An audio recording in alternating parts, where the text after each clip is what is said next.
Olá, olá! Welcome to our newest edition of Live College Podcast. We're going to talk about college hoops here. I'm along Leonardo Sasso from CB Basketball BR on Twitter. Sasso, welcome and thank you for joining me. Thank you, Rodrigo. Our first podcast in English. I'm so happy about that. And let's go. Yeah, we have a lot to talk about here. A lot of news, injuries going on now during the season. College football is over, so now all the attentions are in basketball hoops. March is coming, not like soon enough. Let's start talking about Creighton, and like the Blue Jays are doing a great season. They're having a great season, but without Morris Watson Jr., they had their first loss at home against Marquette, right? 102-94. Marcus Foster scored 30 points, and this team, I think they got a little lost after the injury, right? Yeah, Marcus Foster plays very well, but the team is very confused after Morris Watson Jr. injury. Isaiah Zierden, the substitute, scores 15 points, 4 for 4 on 3-point line, but just one assist. Morris Watson Jr. First, the major characteristic of Morris Watson Jr. is the vision of game, assist, and Isaiah Zierden gave just one assist for your teammate. And Marcus Foster, who plays so well, 30 points, but just in pattern, just 11 points in 19 minutes. The problem with falls, 4 falls in 19 minutes. Devin Mintz, a sophomore, played very well, 17 points coming off the bench, but the team suffers a lot without Morris Watson Jr. No. The only thing I can tell you is how good can Creighton be without him, because he was a key player for them, right? Yeah, the leading assist in the nation, 8.8 assists per game, and without him, just 17 assists and 33 field goal made. Yes, he was carrying the offensive for Creighton, and now we see that Creighton has to find another player to keep his role and keep the chains moving and keep Creighton on the... Yeah, many analysts consider Kyrie Thomas like this guy. He had 5 assists in the game, second best mark in the team in this game, just behind Devin Mintz with 8 assists. And Mintz played very well, the best game of your career, 17 points, 8 assists, 4 rebounds in 26 minutes. Your personal record in Creighton Blue Jays. That's pretty good. Well, so let's see if Creighton can keep going and make the tournament in March. Another downside here on college hoops is the injury of a lotto pick, OG Anunoby from Indiana Hoosiers.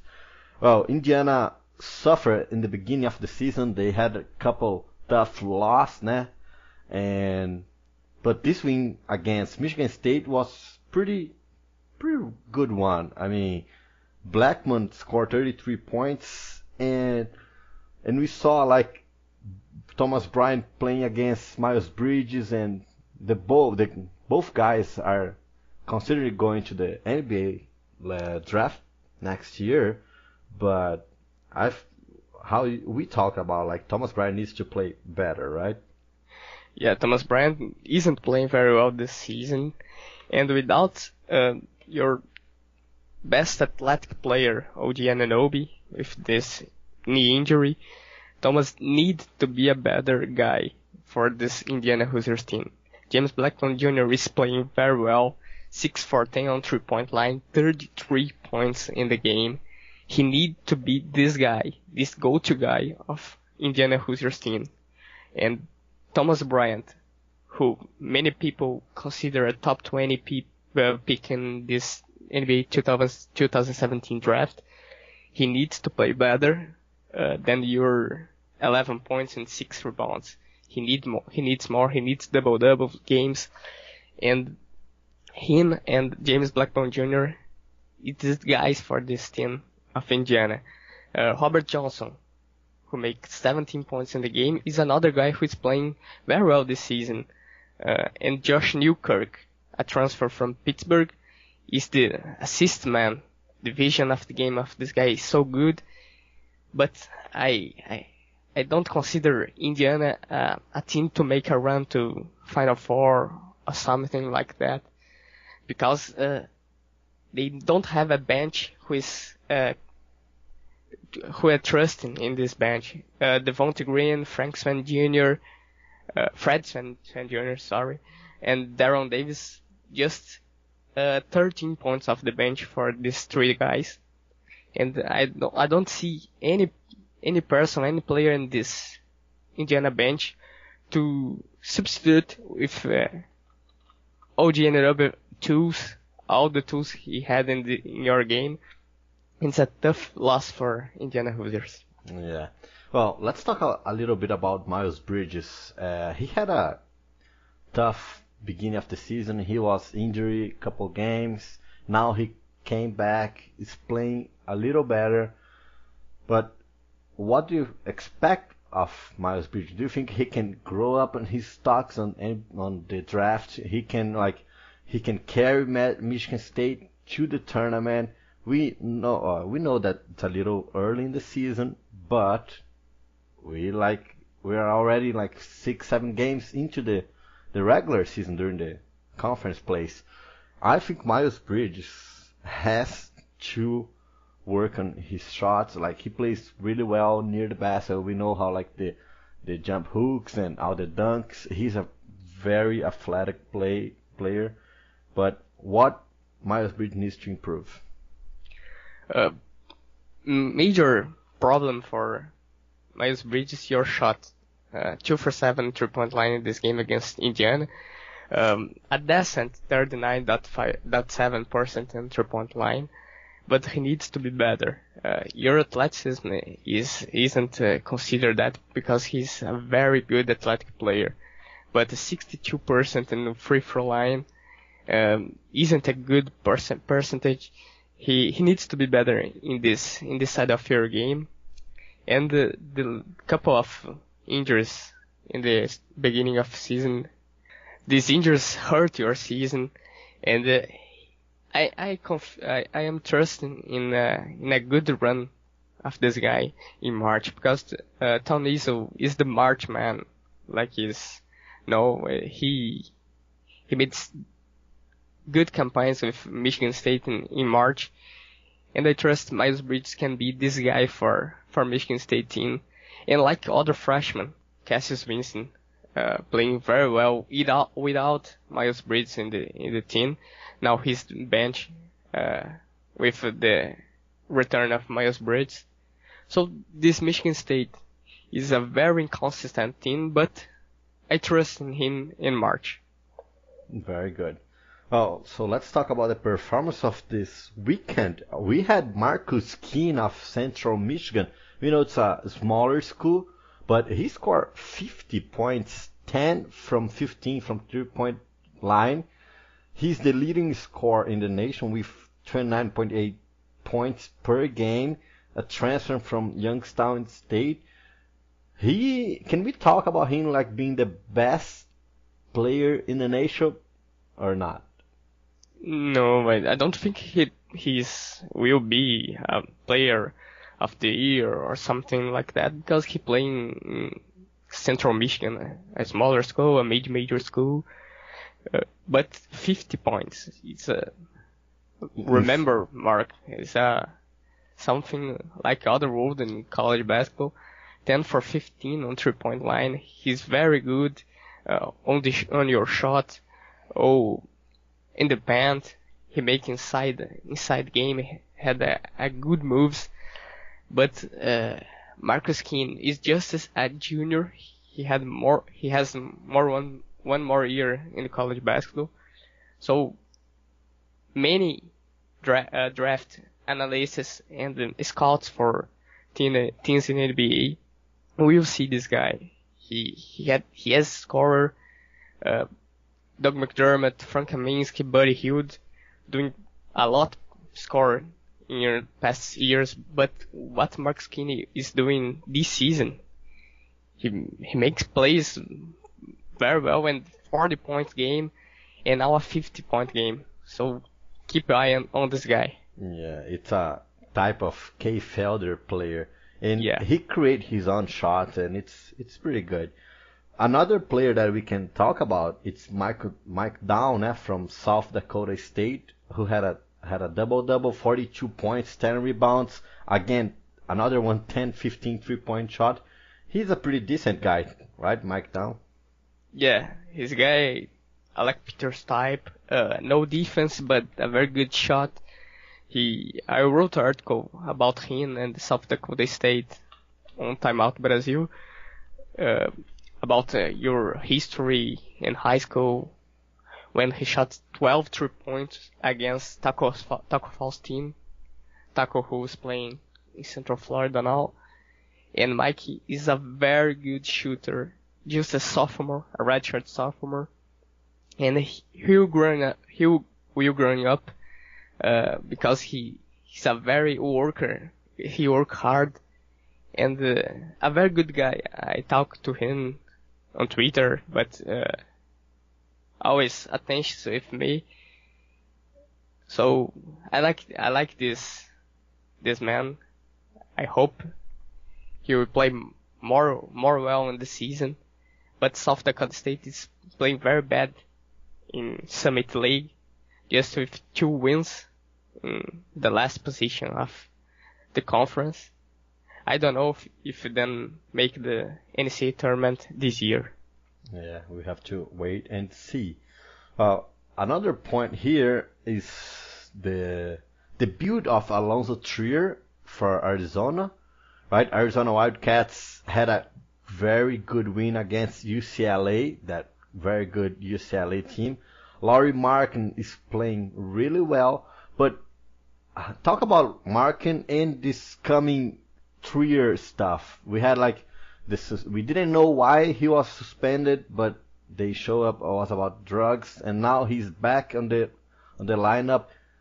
Made his debut on Saturday night, played really well, and Arizona got the W against UCLA, a Pac-12 rivalry game. What can you expect for this Arizona team? This Arizona team for me is the best in Pac-12. A game against Oregon will be a battle, a good game, really good game, because Arizona, with the back of Alonzo Trier, Jackson Cartwright, the team has so good bench with Chance Command too, Keno Pinder, a junior college transfer, but Kadin Allen and Lauri Markkanen is playing very well this season.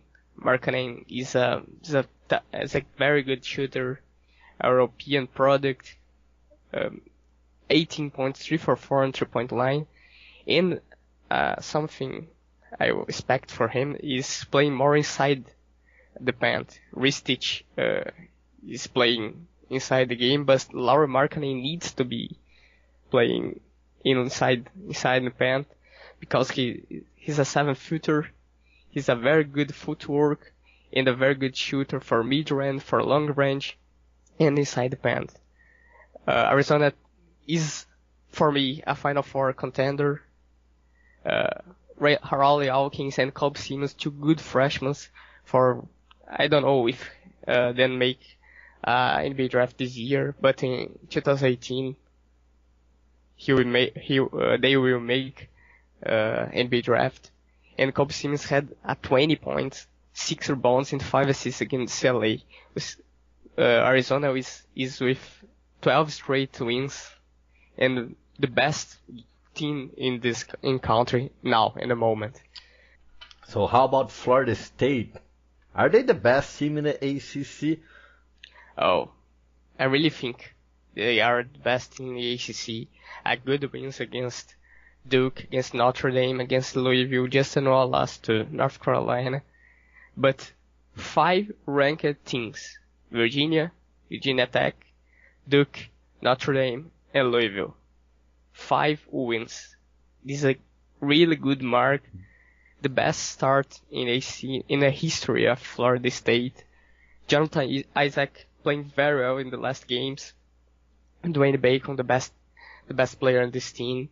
And Xavier Ratames, who plays and make clutch plays every game. He make a good 3-point shooters, make a inside plays, who give confidence to Florida State team. And a good stat is a 12-man rotation for Leonard Hamilton. Yeah, and it's a very deep team. How do you say it's a deep team? And Florida State had a pretty tough schedule. How do you say? They have played against 5 opponents that are in the top 25 ranked, but they got 5 wins in 6 games. So that's pretty impressive. We have to keep a close eye on Florida State team. I think they can beat another good teams in ACC and kept the title of the regular season. But yeah, and the next 5 games of Florida State is against Georgia Tech, irregulars, Syracuse, Miami, Clemson, and North Carolina State. So it won't be that difficult. They pass through the hardest part of the schedule, I think. The last thing that I'm gonna ask you about that is happening in Cincinnati on Thursday is the Crosstown Showdown. Xavier against Cincinnati. We know that's a game that they play every year. Cincinnati ranked number 20 in the country. Xavier, after a lot of loss, they dropped to number 22. Who has better momentum now, you think, Xavier or Cincinnati? We remember last year Cincinnati was a little lost in the game and Xavier got the win, but who do you think do you think Cincinnati can beat Xavier this year? Yes, because the momentum now is for Cincinnati teams. Troy Copan, Gary Clark, Jacob Evans is playing very well these last games. Is so dominant in American. A win against SMU, for me, the second best team in American. So Cincinnati can beat Xavier because Xavier is a very irregular in this season. JP Makura isn't playing very well in the last games. So all the tools of Xavier go with Trevon Blewett and Edmond Cerner. I think Kyle Washington and Gary Clark will be a key to Cincinnati to win this game. The game inside the paint will be the key for Cincinnati to win. This is one of the best rivalries in the college basketball, and Cincinnati can beat Xavier this year. Very good, very good. Well, the last info here, Markel Fultz and Darren Fox are the only players in basketball, playing in major conference, that are averaging 20 plus points, 5 plus rebounds, 5 plus assists, and 1 plus steal. It's pretty good. Let's keep looking. Markel Fultz, the prospect number 1, the future number 1 pick in the NBA draft. Anything else do you want to talk about? No. Yeah. All right. So thank you very much once again for your participation. That's our first one, and let's hope that we can keep another ones. All right? Of course. Yeah. Thank you, Rodrigo. Our first English podcast. Sorry for my English, but that's a good one. It's a good one. Well, so follow us on Twitter. It's Live College BR and C Basketball BR. All right. Thank you and bye bye.